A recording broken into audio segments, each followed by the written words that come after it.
Bapak, Ibu, saudara-saudari yang terkasih, marilah kita memulai ibadah kita pada hari ini dengan bersama-sama berlitani demikian. Aku mau bersyukur kepada Tuhan dengan segenap hatiku.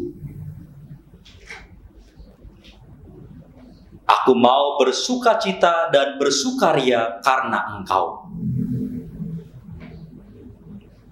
Orang yang mengenal namamu percaya kepadamu, sebab tidak kau tinggalkan orang yang mencari Engkau, ya Tuhan. Kita angkat pujian, kami puji dengan riang.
Bapak, Ibu, Saudara, mari kita mengawali ibadah Minggu Advent ketiga ini dengan sebuah keyakinan bahwa pertolongan kita datangnya dari Allah yang mencintai manusia. Sang Mesias yang telah dinubuatkan untuk memulihkan dunia yang telah tercemar dosa, direngkuh kembali ke kesucian Allah dan dalam Roh Kudus memperbaharui seluruh ciptaan. Damai Kristus besertamu.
Ibu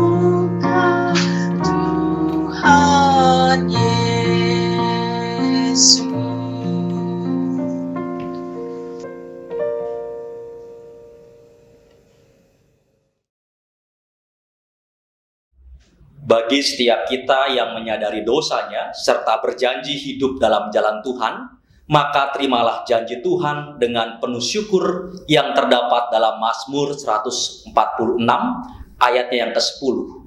Tuhan membuka mata orang-orang buta, Tuhan menguatkan orang yang tertunduk, Tuhan mengasihi orang-orang benar. Demikianlah berita anugerah dari Tuhan.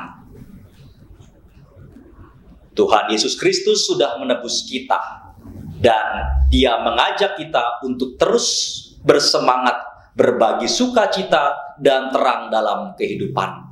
Mari kita menyaksikan video kesaksian berikut ini.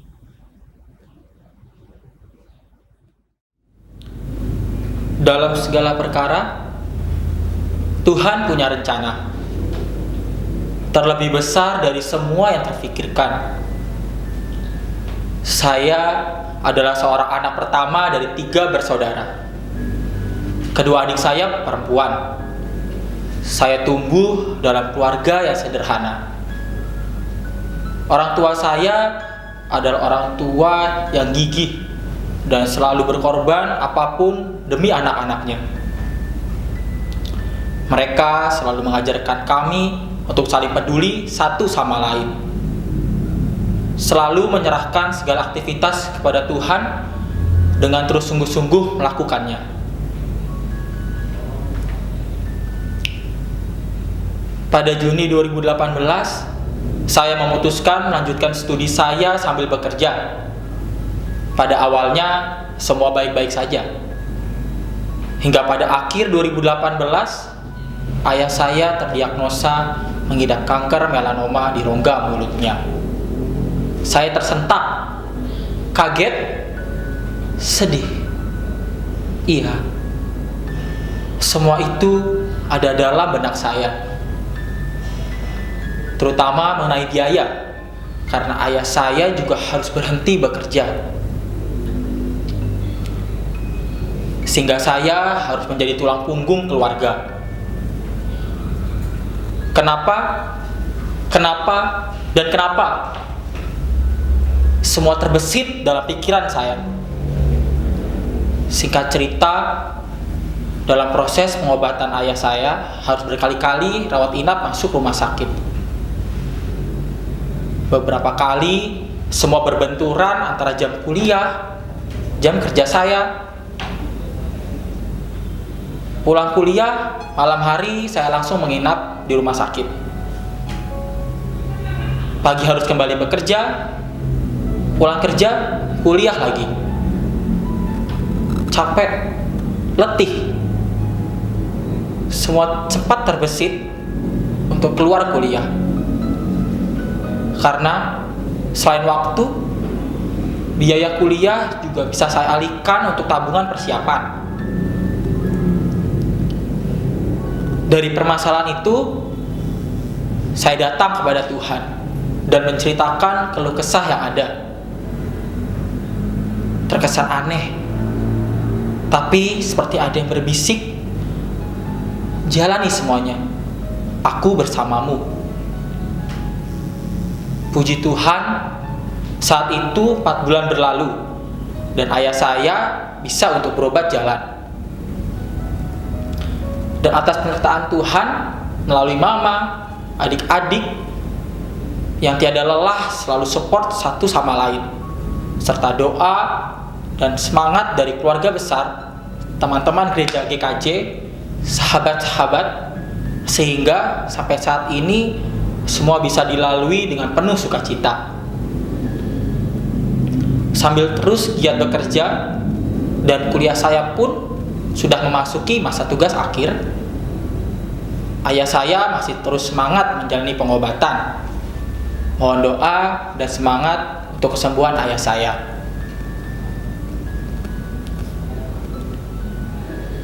Saya melihat bahwa dalam segala perkara yang terjadi, jangan tanya kenapa kepada Tuhan, melainkan selalu berserah dan mengucap syukur atas kesempatan perkara yang Tuhan berikan kepada kita.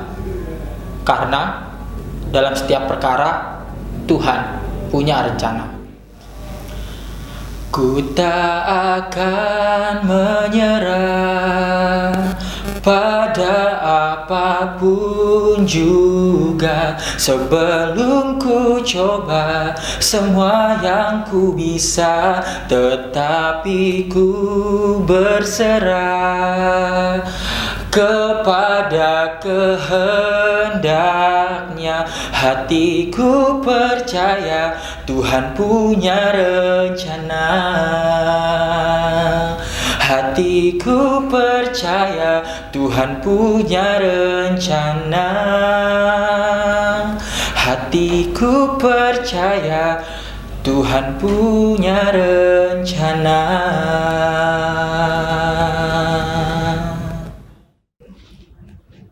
Demikian video yang boleh kita saksikan bersama. Mari dengan penuh sukacita kita angkat pujian Terbitlah Dalam Kegelapan.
Bapak Ibu Saudara, kita akan bersama-sama merenungkan firman Tuhan di Minggu Advent ketiga ini.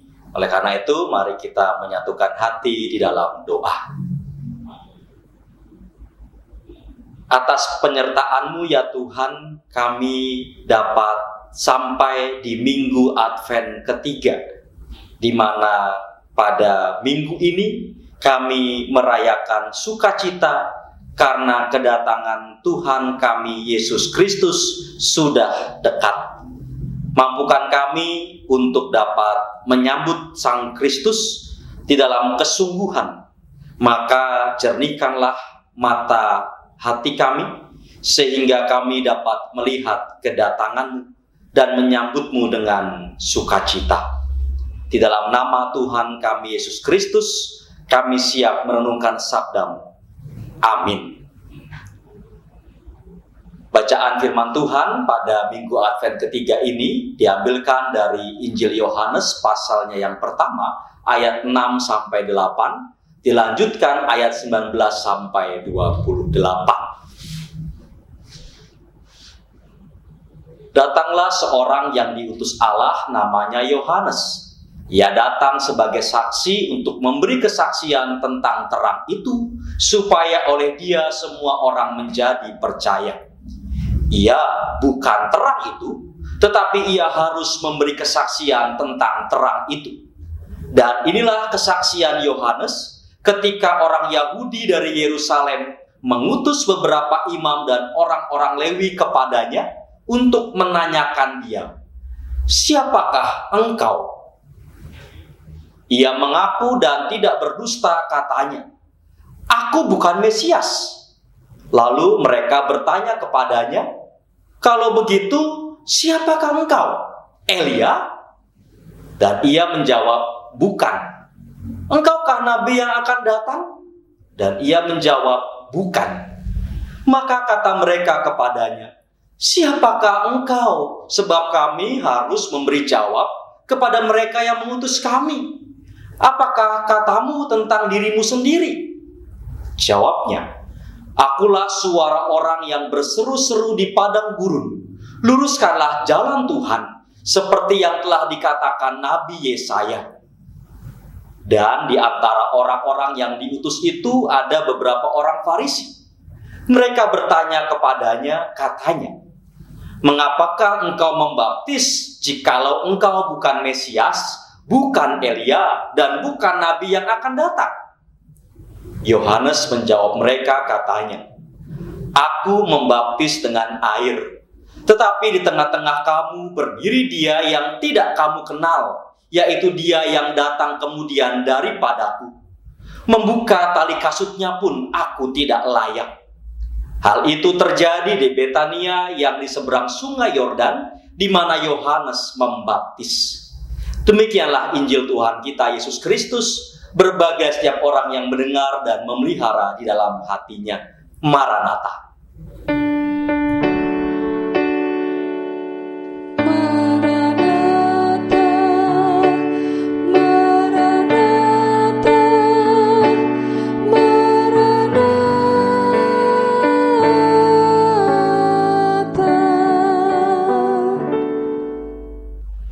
Minggu Advent ketiga memiliki warna lilin yang berbeda.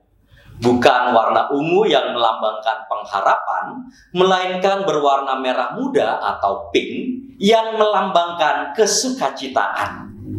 Inilah Minggu Gaudete, Minggu Sukacita, sebab kedatangan Kristus kian dekat.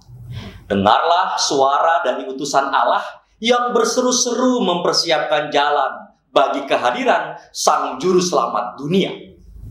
Sebagaimana dulu Nabi Yesaya pernah menyampaikan di dalam Yesaya 40 ayat yang ketiga. Nuansanya juga hampir mirip, pelepasan dari penindasan dan kesusahan. Pada zaman dahulu Nabi Yesaya mewartakan sukacita karena masa pembuangan di Babel telah berakhir dan umat dapat kembali ke Yerusalem. Maka sekarang Yohanes mewartakan sukacita karena segala kekacau balauan akan segera berakhir.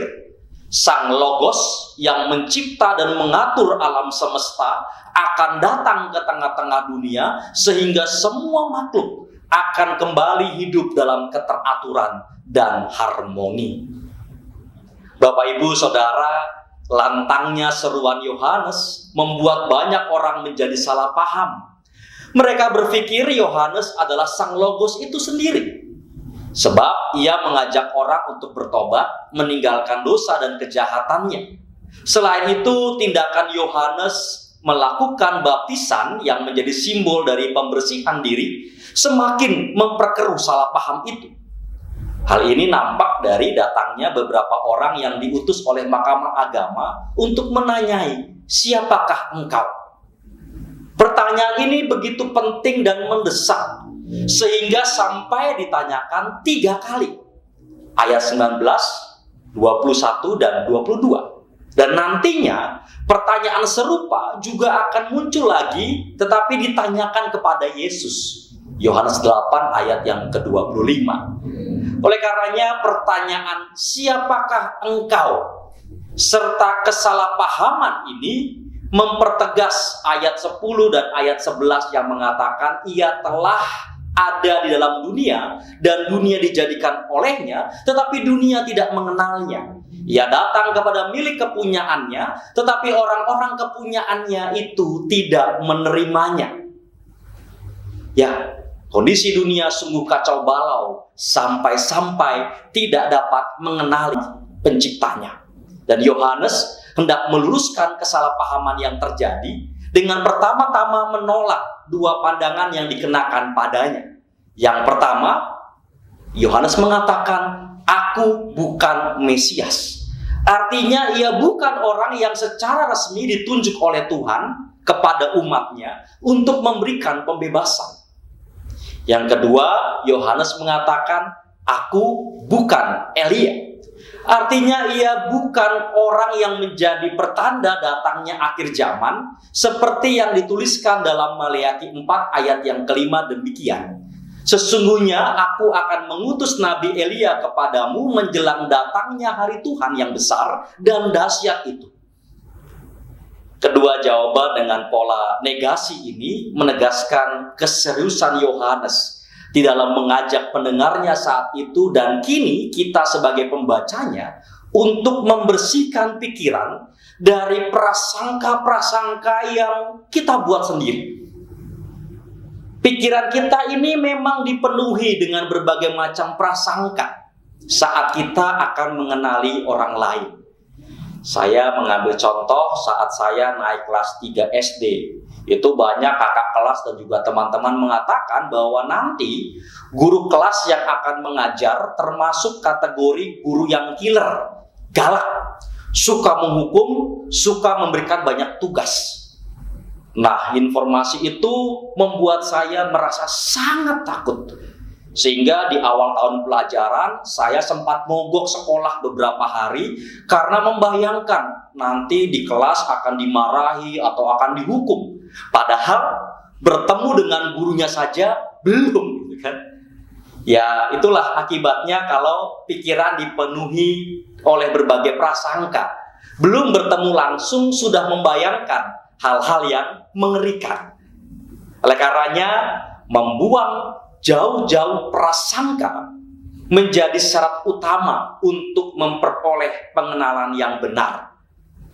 Dan setelah pikiran menjadi jernih, Yohanes mulai mengatakan perihal dirinya dengan kalimat positif. Akulah suara orang yang berseru-seru di padang gurun, mengutip dari nubuatan Nabi Yesaya.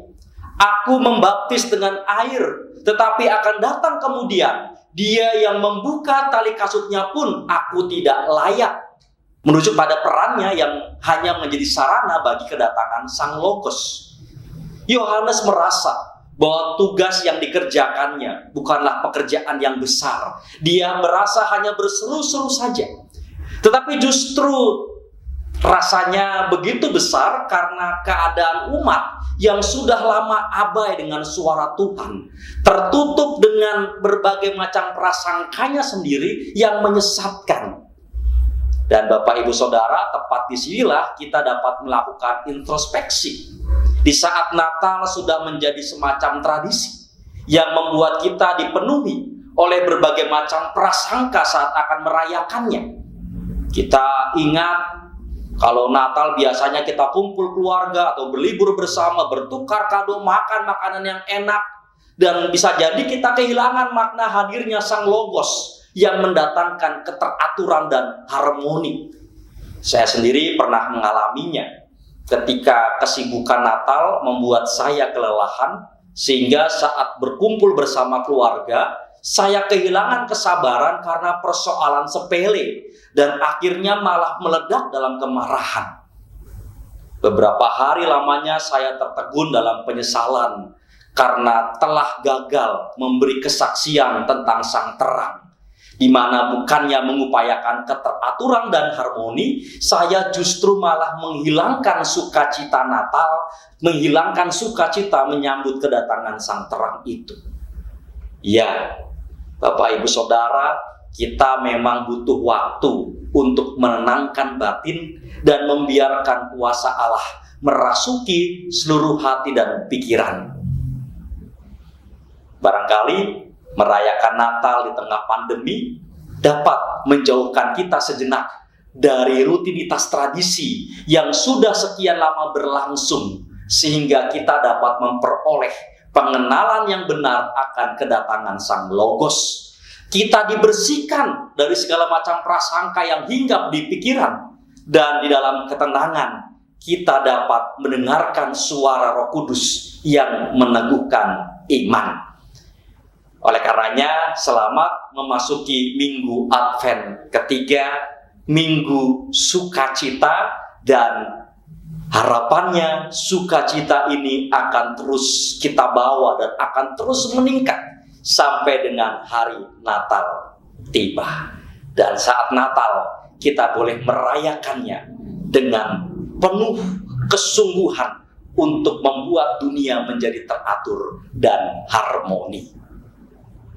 Amin. Bapak Ibu Saudara, kita memasuki saat teduh. Kita akan mendengarkan persembahan pujian.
Terima kasih untuk persembahan pujiannya.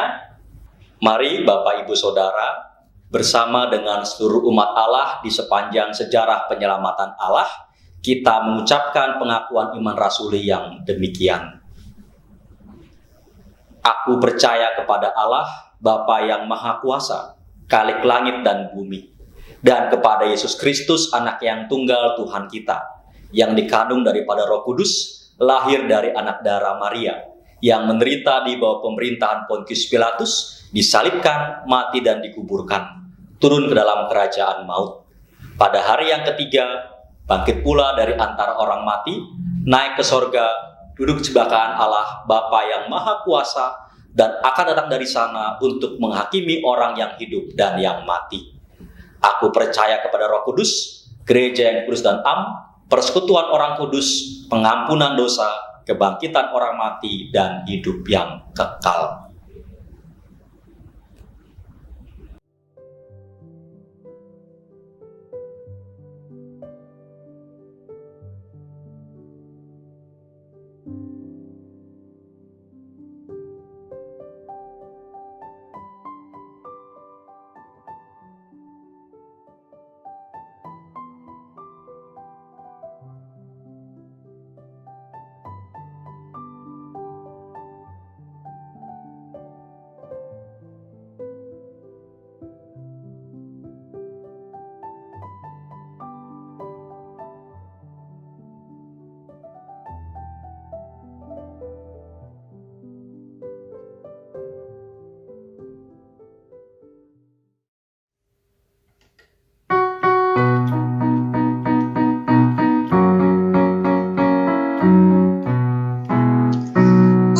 Syukur pada Tuhan karena kita diselamatkan oleh-Nya.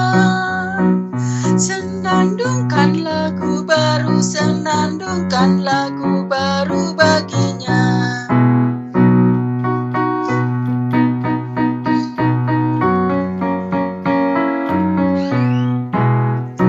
Nyanyikanlah dengan riang karena kasih setia Tuhan, nyanyilah. Senandungkan lagu baru, senandungkan lagu baru bagi-Nya.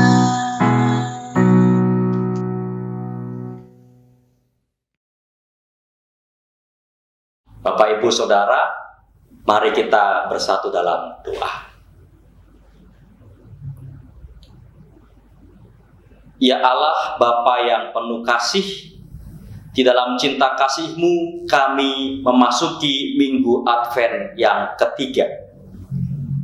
Kami sadar ya Tuhan, bahwa Engkau memanggil kami untuk kami turut memancarkan terang, mempersaksikan sukacita di tengah-tengah dunia.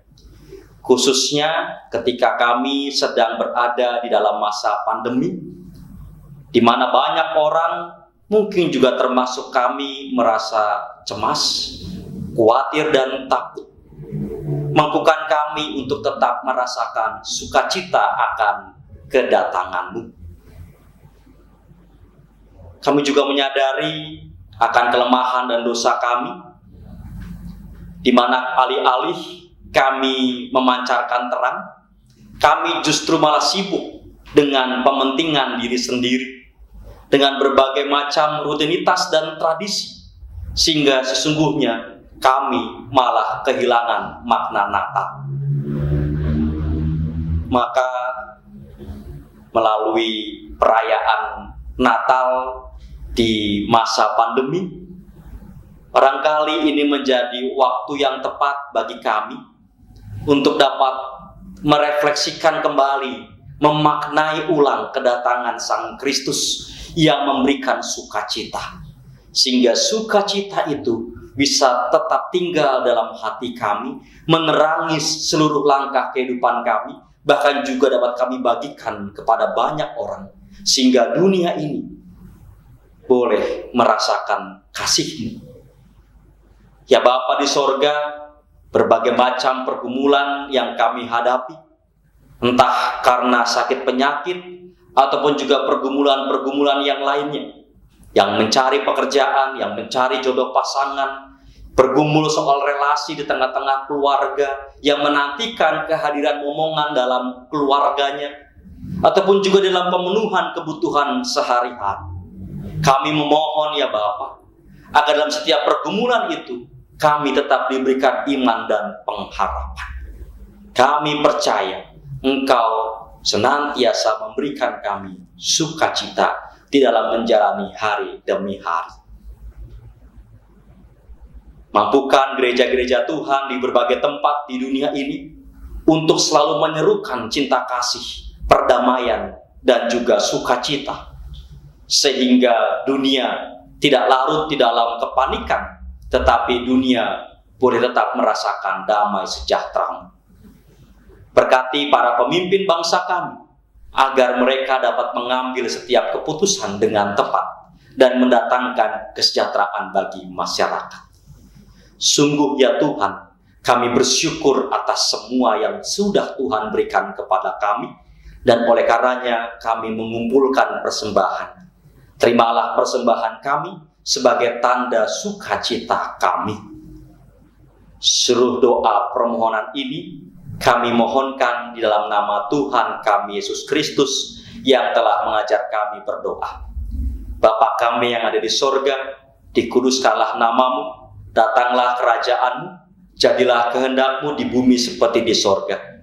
Berikanlah kami pada hari ini makanan kami yang secukupnya, dan ampunilah kami kesalahan kami, seperti kami juga mengampuni orang yang bersalah kepada kami.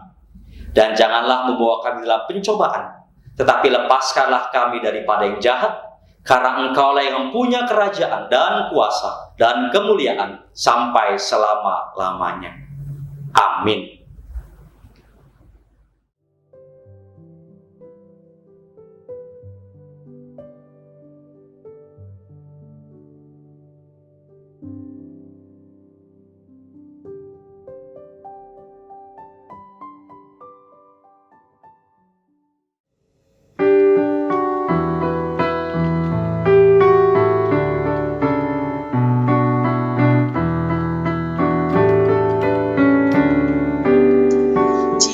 Padaku ditanyakan apa akan kuberitakan pada dunia yang penuh penderitaan. Kan ku sampaikan kabar baik pada orang-orang miskin, pembebasan bagi orang yang ditawan, yang buta dapat penglihatan, yang tertindas dibebaskan. Sungguh tahun rahmat Tuhan sudah tiba, kerajaan Allah penuh kurnia, itu berita bagi isi dunia.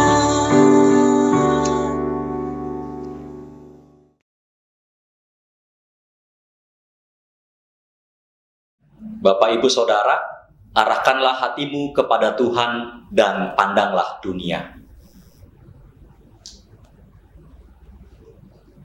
Jadilah saksi Kristus.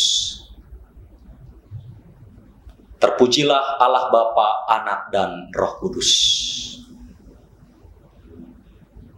Terimalah berkat dari Tuhan. Kiranya cinta kasih dan kesetiaan Allah menumbuhkan pengharapan. Kiranya rangkulan penyelamatan dari Tuhan Yesus Kristus menjangkaumu setiap saat, sehingga langkahmu tidak terantuk pada dosa dan terjerumus pada pencobaan. Kiranya damai yang terpancar dari Roh Kudus menguatkan hidupmu dalam kebenaran, dan kiranya berkat dari Allah Bapa dan Putra dan Roh Kudus mensejahterakan hidupmu kini dan sepanjang masa. Amin.